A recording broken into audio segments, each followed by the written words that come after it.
So big thank you to Lantern Kids and all the very best for the next and the upcoming years as well. Thank you so much. എനിക്ക് ഏറ്റവും proud moment എപ്പോഴാണെന്ന് ചോദിച്ചു കഴിഞ്ഞാൽ വീട്ടിലേക്ക് 2-3 guest വന്നപ്പോൾ അവരാരാ എന്താണെന്നൊന്നും എൻ്റെ കുട്ടിക്ക് അറിയില്ല. ഇവൾ ഓടിച്ചെന്ന് കൈ കൊടുത്തിട്ട് hi hello how are you എന്നും പറഞ്ഞ് വീട്ടിലേക്ക് ആനയിച്ചുകൊണ്ട് വന്നപ്പോൾ ഞാൻ തന്നെ അന്തം വിട്ടുപോയി. അപ്പം ഞാൻ കുറച്ചു നേരം സ്റ്റക്കായിപ്പോയി. അപ്പോൾ വന്ന് കയറി വന്നവർ അവരൊരു കല്യാണം വിളിക്കാൻ വന്നതാണ്. അവർ അന്തം വിട്ടിങ്ങനെ നോക്കുകയാണ്. ഇനി ഈ കുട്ടി അപ്പോൾ എൻ്റെ അടുത്ത് ചോദിക്കുകയാണ് ചേച്ചി വെളിയിലാണോ എന്ന്. മീൻസ് കുട്ടി പുറത്തെങ്ങാനും പഠിക്കുന്ന വല്ല യൂറോപ്യൻ കൺട്രിയിലെ കുട്ടിയാണോ എന്നുള്ള രീതിയിൽ. അപ്പം ഞാൻ പറഞ്ഞല്ല, ഞാൻ നാട്ടിൽ തന്നെ ഉണ്ട്, കുട്ടി ഇവിടെ തന്നെ പഠിക്കുന്നതാണ്. അപ്പോൾ അതൊക്കെ ഒരു വലിയ അച്ചീവ്മെൻ്റ് ആണ്.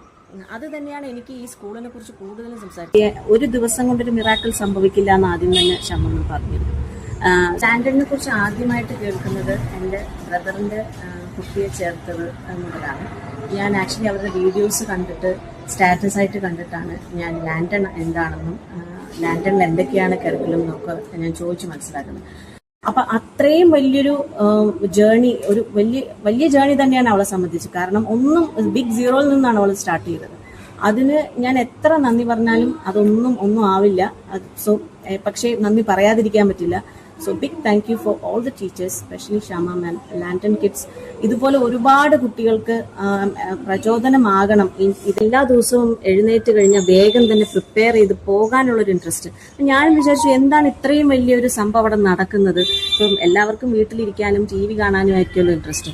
അപ്പോൾ അതൊക്കെ വിട്ടിട്ട് അവൾക്ക് സ്കൂളിൽ പോകാനുള്ള ഇൻട്രസ്റ്റ്. ഈവൻ സാറ്റർഡേ സൺഡേസ് പോലും ആൾക്ക് വീട്ടിലിരിക്കാൻ താല്പര്യമില്ല എന്നുള്ളൊരു സ്റ്റേജ് എത്തി.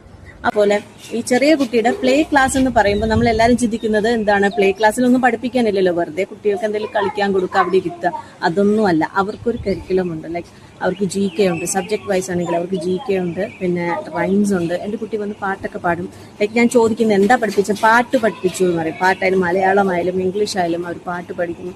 റൈംസ് ഉണ്ട്. ഈവൻ പ്ലഡ്ജ് ഇവരെ അസംബ്ലിയിൽ ചൊല്ലിക്കൊടുക്കുന്ന പ്ലഡ്ജ് എൻ്റെ ചെറിയ കുട്ടി ചൊല്ലും വീട്ടിൽ വന്ന്. അതുപോലെ തന്നെ ജനഗണ. നമ്മുടെ കുട്ടികൾ അത്രയും കെയർഫുൾ ആയിട്ട് നോക്കാനുള്ള ടീച്ചേഴ്സ് ഇവർക്കുണ്ട്.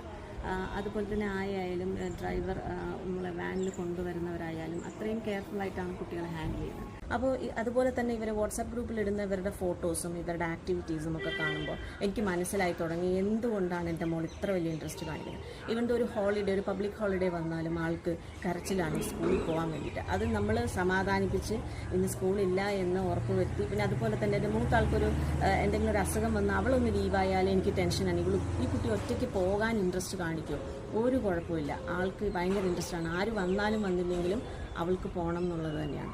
അപ്പോൾ അതിൽ നിന്ന് തന്നെ എനിക്ക് പകുതി സമാധാനം. വിത്തിൻ 2 or 3 months ഹാർഡ്ലി എനിക്ക് എൻ്റെ കുട്ടി സംസാരിച്ചു തുടങ്ങി. എന്നെ അമ്മ, പിന്നെ അതുപോലെ ഓരോരുത്തരും ഇൻഡിവിജ്വലി ഓരോ പേര്, ക്ലാസ്സിൽ പഠിക്കുന്ന കുട്ടികളുടെ പേര്. ഈവൻ ദോ ഫസ്റ്റ് ആ ഇനീഷ്യൽ സ്റ്റേജിലൊന്നും ഇവൾക്ക് ഒന്നും അറിയില്ല.